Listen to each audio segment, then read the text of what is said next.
বাইবেলৰ এইটো প্ৰথম অধ্যায় আছে জেনেচিছ তাতে এটা কাহিনী আছে এসময়ত মানুহৰ অহংকাৰ ইমান বৃদ্ধি হ'ল তেওঁলোকে স্বৰ্গলৈ যাবলৈ মন কৰিলে আৰু বিৰাট দীঘল এটা স্তম্ভ এটা বনালে যিটো টাৱাৰ অফ বেবেল বুলি কোৱা হয় আৰু এখন মহানগৰী নিৰ্মাণ কৰিলে তেওঁলোকে ওপৰলৈ গৈ আছে তেতিয়া ঈশ্বৰে ভাবিলে যে ইহঁতৰ অহংকাৰ ইমান বেছি হৈছে এটা কাম কৰা যাব ইটোৱে সিটোৰ ভাষা নুবুজা কৰি দিয়া যাব ইজনে সিজনৰ ভাষা নুবুজা হ'ল গোটেইবিলাক চাৰিওফালে ঈশ্বৰতী হৈ গ'ল এইটো এটা বাইবেলৰ কাহিনী আৰু পিছত আমাৰ প্ৰখ্যাত ইংৰাজ কবি শেলীয়ে তেখেতৰ ডিফেন্স অফ পয়েট্ৰি নামৰ এখন দীঘলীয়া ৰচনাত এটা কথা কৈছিলে যে কাৰ্জ অফ বেবেল বেবেলৰ অভিশাপ এনেকুৱা যে ইজনৰ সিজনৰ মাজত সম্বন্ধ কোনোদিনাই সম্ভৱপৰ নহয় যেনে অনুবাদো প্ৰায় সম্ভৱপৰ নহয় বুলি ক'লে প্ৰায় কাৰ্জ অফ বেবেলৰ অভিশাপ এনেকুৱা যে কোনোবাই কিবা এটা লিখিছে তাৰ ঠিক সঠিক অনুবাদ কেতিয়াও সম্ভৱপৰ নহ'ব বুলি ক'লে নহ'ব আপোনালোকে এটা চাওক পৃথিৱীৰ অন্তত দুটা ধৰ্মৰ কথা মই জানো যিটো অনুবাদৰ ওপৰত প্ৰতিষ্ঠিত প্ৰথম হ'ল খ্ৰীষ্ট ধৰ্ম গোটেই অনুবাদৰ ধৰ্ম আৰু আমাৰ ভাৰতৰ যিটো বৈষ্ণৱ ধৰ্ম সেয়া অনুবাদৰ ধৰ্ম গোটেই অনুবাদৰ ওপৰত আমাৰ ভাগৱত পুৰাণ সংস্কৃতত লিখা হৈছিলে তাৰ বিভিন্ন ভাষাত অনুবাদ হ'ল অসমীয়াত হ'ল বাংলাত হ'ল উৰিয়াত হ'ল সকলোতে হ'ল ভক্তি আন্দোলন হ'ল এইবিলাক গতিকে অনুবাদৰ জৰিয়তে বৈষ্ণৱ ধৰ্ম আৱিৰ্ভাৱ হৈছিলে খ্ৰীষ্ট ধৰ্ম ক'ৰ পৰা কেনেকৈ হিব্ৰু বাইবেল তাৰপিছত গ্ৰীক ভাষাৰ জৰিয়তে আহি পেলাই কিং জেমছ অথৰাইজ ভাৰ্চন এইবিলাক হ'ল ইত্যাদি অনুবাদ যে এটা অতি এটা দৰকাৰী কথা ইতিমধ্যে বাইদেৱে কৈয়ে গৈছে আৰু আজি আচলতে মই শ্ৰীযুত অশোক কুমাৰ সাধুৰ বক্তব্য শুনিবলৈহে অহাৰ নিচিনা হৈছিলে তেখেত এগৰাকী অতি নীৰৱ সাহিত্যকৰ্মী আৰু মই দুটামান কথা তেখেতক জানো তেখেত ইতিমধ্যে কৈ যোৱা হৈছে যে তেখেত বৰপেটাৰ PhD college Bhabanipur Hastinapur Bijni college Hastinapur কেনেকৈ আহিব নাজানো ভবানীপুৰ হস্তিনাপুৰ বিজনী কলেজ হয় ভবানীপুৰ হস্তিনাপুৰ বিজনী কলেজত তেখেত আহিছিলে তাৰ আগতে তেখেতৰ জন্ম 1950 চনত মই তেখেতৰ সাধাৰণ পৰিচয় এটা দিব আৰু প্ৰসিদ্ধ কবি কবি তেখেতৰ জন্ম আপোনাৰ পশ্চিমবংগ বীৰভূম জিলাত আৰু এতিয়া তেখেত তাতে চিউৰিত থাকে যি নহওক তেখেত অসমলৈ আহি অসমীয়া ভাষা আয়ত্ত কৰি ইতিমধ্যে তেখেতে লক্ষীনন্দন বৰাৰ কাকল্পখন অনুবাদ কৰিছে আৰু আজি এই দুখন অনুবাদ হৈছে আপোনালোকে সকলোৱে পঢ়ি চাব ইতিমধ্যে বেবেলৰ অভিশাপটো আছেই কিন্তু তেখেতে অসমীয়া ভাষা আয়ত্ত কৰি বাংলালৈ কেনেকৈ তাৰ ৰূপান্তৰ ঘটাইছে সেইটোহে বৰ গুৰুত্বপূৰ্ণ কথা ইতিমধ্যে অসমীয়া আৰু বাংলা ভাষাৰ মাজত এটা কি লাভ হেট ৰিলেশ্যন বুলি কোৱা হয় আমাৰ প্ৰেমৰো সম্বন্ধ আছে ঘৃণাৰো সম্বন্ধ আছে ইটোৱে সিটো বেয়া পাওঁ কেতিয়াবা আৰু বেয়া পোৱাৰ মূলতে যে এটা আমাৰ ঔপনিৱেশিক শাসক হ'ব সেইটো কথা আমি পাহৰি যাওঁ ইজনে সিজনক যে কেতিয়াবা ভাল নাপাওঁ তাৰ মূলতে কিন্তু ঔপনিৱেশিক শাসক মই মাত্ৰ এটা উদাহৰণ দিছিলোঁ আমাৰ স্বৰ্গদেৱ গৌৰীনাথ সিংহৰ অনুৰোধ ক্ৰমে ইষ্ট ইণ্ডিয়া কোম্পানীয়ে এটা ফৌজ পঠাই দিছিলে কেপ্টেইন ৱেলছৰ তলত কেপ্টেইন ৱেলছ তেখেতৰ লগত আছিল এজন ডাক্তৰ ডক্টৰ জন পিটাৰ ৱেড এখন বুৰঞ্জী লিখি থৈ গ'ল তাত এটা কথা ক'লে যে অসমত দুটা ভাষাৰ প্ৰচলন আছে এটা হ'ল আহোম ভাষা আৰু এটা এইটো দেশীয় ভাষা বুলি কৈছে এইটো ভাষাটো এইটো বাংলাৰে অপগ্ৰহণ সেইটো 1792 চনৰ কথা আৰু সেই যে ডক্টৰ জন পিটাৰ ৱেইটে এই কামটো কৰি থৈ গ'ল তাৰ পিছতে ঔপনিবেশিক শাসকবৰ্গই সেইটোৰে আলম লৈ পেলাই ক'ব ধৰিলে যে অসমীয়া ভাষাটো বাংলাৰে অপকৰণ এইটো চলি থাকিলে আনকি 1960 চনত আপোনালোকে মনত পেলাব অশুদ্ধ বাঙালী বুদ্ধিজীৱী নীৰজ চি চৌধুৰীয়ে এখন কিতাপত তাতে ক'লে দ্য কণ্টিনেণ্ট অফ চাৰ্চি বুলি কিতাপখন আছে তাতে তেখেতে লিখিলে যে none but a madman will say that their language is not a dialectal offshoot of Bengali. None but a madman will say that their language is not a dialectal offshoot of Bengali. এইবিলাক চলি আছে এই ঔপনিবেশিক শাসকসকলে যে কাণত সোমাই থৈ গ'ল যে অসমীয়া ভাষাটো এটা বাংলাৰ অপকৰণ তাৰপিছত উইলিয়াম ৰবিনছন তেওঁ অসমীয়া ভাষাৰ ব্যাকৰণ লিখিলে আৰু তেওঁ যিহেতু আগতে শ্ৰীৰামপুৰত থাকি অহা মানুহ শ্ৰীৰামপুৰত তাৰমানে তেওঁ ব্ৰিটিছ মিছনেৰী তেওঁ সেই একেটা কথাই ক'লে আৰু তেওঁৰ ক্ষেত্ৰত অকণমান মোৰ ক'বলগীয়া কথা এটা আছে কি আমাৰ বহুতে নাজানে এইটো হৰবিলাস আগৰৱালাই গুচি গৈছে হৰবিলাস আগৰৱালা মানে খুব প্ৰকৃত ব্যৱসায়ী আছিল আমাৰ জ্যোতিপ্ৰসাদ আগৰৱালাৰ উপৰি কৰোঁ তেখেত মানে তেখেতৰ ব্যৱহাৰ স্বাৰ্থতে বিভিন্ন চৰকাৰী কাৰ্যালয়লৈ অহা আছিল তেওঁ তাৰপিছত তেজপুৰৰ যিটো স্কুল পৰিদৰ্শক কাৰ্যালয় তালৈকো অহা যোৱা কৰিছিলে স্কুল পৰিদৰ্শক তেতিয়া আছিল উইলিয়াম ৰবিনছন প্ৰথমতে আছিল আমাৰ গুৱাহাটী স্কুল যিখন পিছলৈ অসম কলেজিয়েট স্কুল হ'ল 1835 চনত তাতে লিখা আছে 34 আচলতে 35 অসম কলেজিয়েট স্কুলৰ সন্মুখত 1834 চনৰ প্ৰতিষ্ঠা বুলি কোৱা আছিল 1935 আচলতে যি নহওক তেওঁ ইয়াৰো হেডমাষ্টাৰ আছিলে পিছলৈ তেওঁ ইনস্পেক্টৰ স্কুল হ'ল তেওঁৰ কথা হৰিবিলাস আগৰৱালাই কৈছে যে মানুহজনে কামেৰে একদম একো নুশুনে কথাটো হ'ল কি কামেৰে যদি নুশুনে কোনটো অসমীয়া ভাষা কোনটো বাংলা ভাষা তেওঁ কেনেকৈ বুজাব আৰু তেখেতৰ অসমীয়া ভাষাৰ ব্যাকৰণ ক্ষমতাটো সেই তেনেকুৱা কথা কিছুমান এতিয়া কথা মই মাত্ৰ অন্য দুটামান কথা কওঁ অনুবাদৰ প্ৰসংগত এটা কথা কোনেও বৰ বিবেচনা কৰা নাই যে আমাৰ শংকৰী যুগত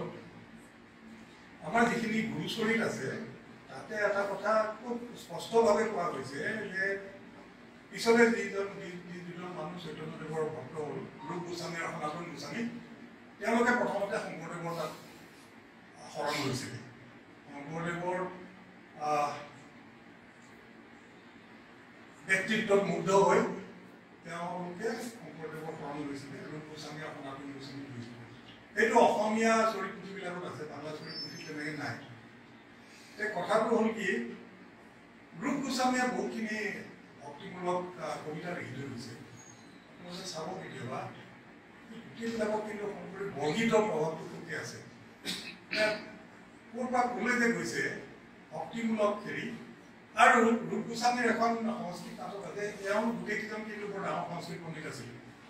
ৰূপ গোস্বামীৰ এখন বিদগ্ধ মাধৱ চৰিত্ৰ বুলি এখন সংস্কৃতৰ নাটক আছে তাত তেখেতে অতি স্পষ্টভাৱে কৈছে যে মোক স্বপ্নত আহি শংকৰদেৱে মোক কৈ থৈ গৈছিলে এইখন নাটক লিখিবৰ কাৰণে স্বপ্নত মোক শংকৰদেৱে কৈ থৈ গৈছিলে এইটো কিছুমান সংস্কৰণত কোৱা হৈছে যে শংকৰ মানে মহাদেৱৰ কথা কৈছে আচলতে বোধ কৰোঁ এইটো শংকৰদেৱৰ কথাই কৈছে এইবিলাক আমাৰ এতিয়াও বৰ বেছি আলোচনা হোৱা নাই তেওঁ প্ৰথম বোধ কৰোঁ আমাৰ বাংলা ভাষা আৰু অসমীয়া ভাষাৰ মাজত এটা সংযোগৰ কথা এটা হৈছিলে এই বৈষ্ণৱ যুগতে তাৰপিছত আৰু বহুত কথা আছে ঊনবিংশ শতিকাত আপোনালোকে এজন মানুহৰ নাম জানে মদন মোহন তৰ্কালংকাৰ আমাৰ লক্ষ্মীনাথ বেজবৰুৱাইও তেখেতৰ আত্মজীৱনী লিখি থৈ গৈছে তেতিয়া মদন মোহন তৰ্কালংকাৰ আছিলে আমাৰ ঈশ্বৰচন্দ্ৰ বিদ্যাসাগৰৰ একেলগৰ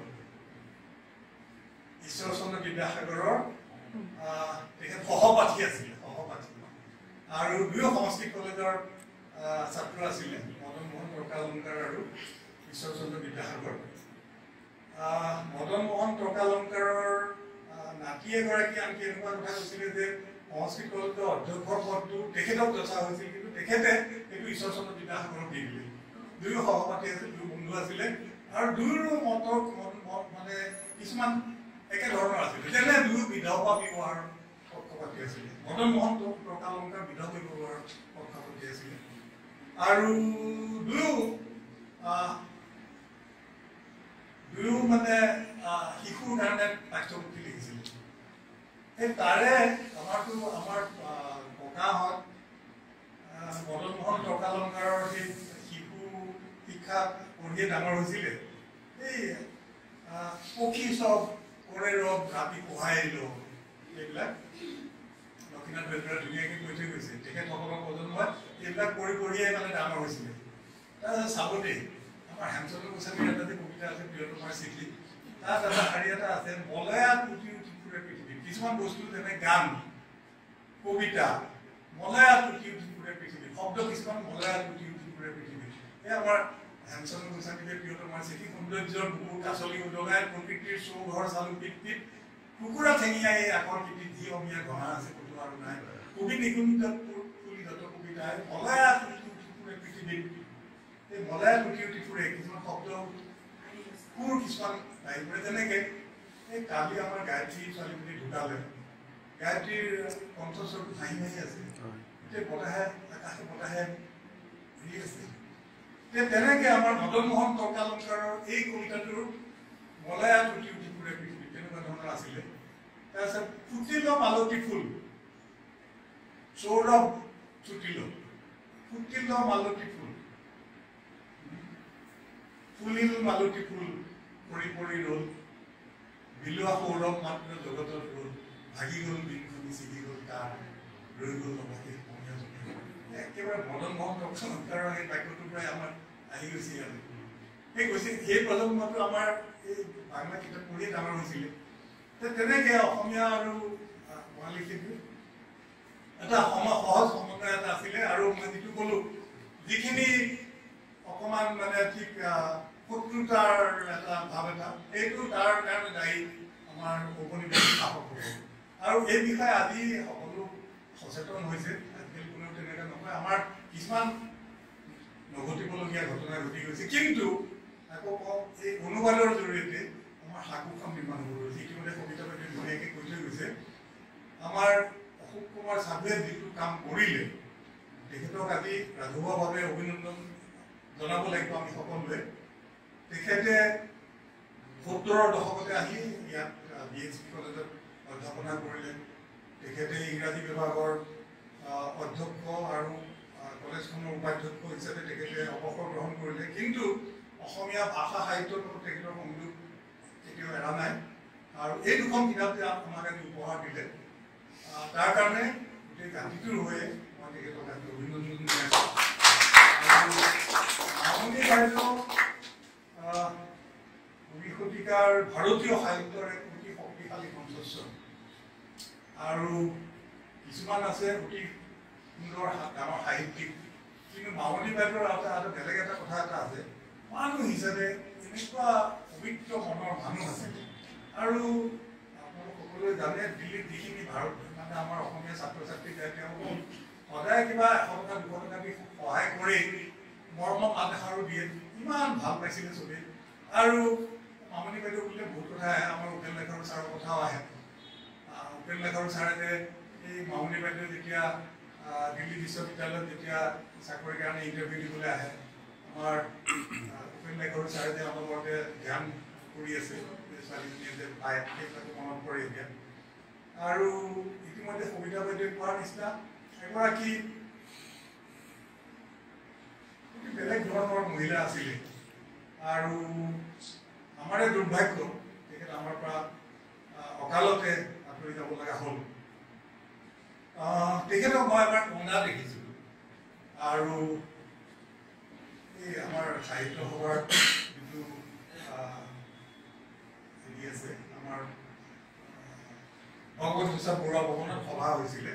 আমাৰ মানে অহল্যা গগৈ বাইদেৱে মোক কিবা এটা তাৰে কৃষ্ণকান্ত সন্দিকৈ ট্ৰাষ্টৰ কিবা সভাপতি কৰি থৈছিলে। দুখন সভা আছিলে, এখনত আছিলে অধ্যাপক অশোক প্ৰসাদ, এখনত কিবা সভাপতি কৰি থৈছিলে। আৰু সেই সভাতেই আমাৰ মামণি বাইদেউ কৃষ্ণকান্ত সন্দিকৈ বঁটাটো দিয়া হৈছিলে। বাইদেউ কথা কৈ থাকোঁতে এবাৰ হঠাতে মাজতে কান্দি দিলে। আৰু তেখেতৰ কন্দা মই দেখিলোঁ, সেই প্ৰথম দেখিলোঁ। হ'ল কি, তেখেতক এবাৰ অসম সাহিত্য সভাৰ সভাপতি কৰিবৰ কাৰণে এটা ব্যৱস্থা কৰা হৈছিলে। আমাৰ বহুতে কিবা কিবি আপত্তি কৰিলে। তেওঁ দিল্লীত থকা মানুহজনে কেনেকৈ এইটো কথা কৈ পেলাই তেওঁ কাটি দিলে তেখেতক মানে অকণমান 1 মিনিটমান তেখেতৰ দৰকাৰ হ'ল তেখেত মানে সংযত হ'বলৈ কিন্তু তেখেতক বন্ধা মই দেখিছোঁ আৰু শেষত এটা কথা আমাৰ জ্যেষ্ঠসকলৰ বহুতে কেতিয়াবা কয় যে মামণি ৰয়ছম গোস্বামীৰ সাহিত্যত এই সদৰ্থক এটা ভাৱ এটা নাই এনেকুৱা ধৰণৰ কথা এটা কয় কিন্তু তেওঁলোকে এটা কথা বুজি নাপায় যে যিটো জীৱনৰ ট্ৰেজিক চেতনা বুলি কোৱা হয় জীৱনৰ ট্ৰেজিক চেতনা বুলি কোৱা হয় এইখিনিতে মানে এগৰাকী স্পেনিছ দাৰ্শনিক মিগুৱেল ডি উনামনৰ এখন গ্ৰন্থ এখন আছে ট্ৰেজিক চেন্স অফ লাইফ তাতে বহুতো পুৰণি কথা কিছুমান মানে আনিছে যেনে চলনৰ কথা আনিছে চলন মানে প্ৰাচীন গ্ৰীচৰ 7জন জ্ঞানী মানুহৰ অন্যতম চলন সেই চলনে এবাৰ মানে তেখেতক মানে একেবাৰে কোনেও বুজিব পৰা নাই তেওঁ কান্দি আছে তাৰপিছত এজন মানুহ আহি পেলাই তেওঁ ক'লে সেইটো মই ঠিক তাৰে ইংৰাজী বাক্যটো পঢ়িছোঁ why do you weep thus কিয় তেনেকৈ কান্দিছা কান্দিলেতো কামত নাহে when weeping avails nothing why do you weep thus when weeping avails nothing এতিয়া চলনে উত্তৰ দিছে precisely because of this because it doesn't avail কাৰণ মই কান্দিলেও মই ল'ৰাটোক আৰু মই ঘূৰাই আনিব নোৱাৰোঁ ঠিক এনেধৰণৰ ট্ৰেজিক চেতনা এটা মামণি ৰয়ছম গোস্বামীৰ লেখনিবিলাকতো আছে আৰু আমাৰ অশোক কুমাৰ চাধু ডাঙৰে যি দুখন গ্ৰন্থ বাংলালৈ অনুবাদ কৰিছে আশা কৰোঁ বাংলা সাহিত্যটো এই দুখন গ্ৰন্থই সমাদৰ লাভ কৰিব চলনৰ কাহিনীটো বৰ গুৰুত্বপূৰ্ণ চলনৰ কথাটো আমাৰ আইনৰ ছাত্ৰ ছাত্ৰীসকলৰ চলন কৰিব লাগিব চলন আইনৰ বিষয়ে বহুত কিবা লিখি গৈছে আৰু আমাৰ টলষ্টয়ে যে ক্ৰিচাচেন চলন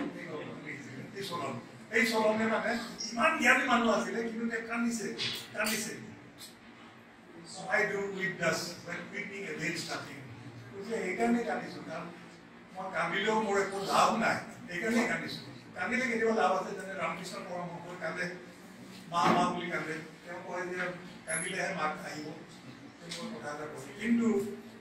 কেতিয়াবা কান্দিলেও একো লাভ নহয় ঠিক কান্দিলেও লাভ নোহোৱাৰ কথা এটা সেই জীৱনৰ ট্ৰেজিক চেতনা বুলি যিটো কথা আছে সেইটো মামণি ৰয়ছম গোস্বামীৰ কাহিনী সাহিত্যত আছে আৰু এইখিনি কথা কৈ মই আজি অশোক কুমাৰ চাধু ডাঙৰীয়াক আকৌ অভিনন্দন জনাই মোৰ বক্তব্য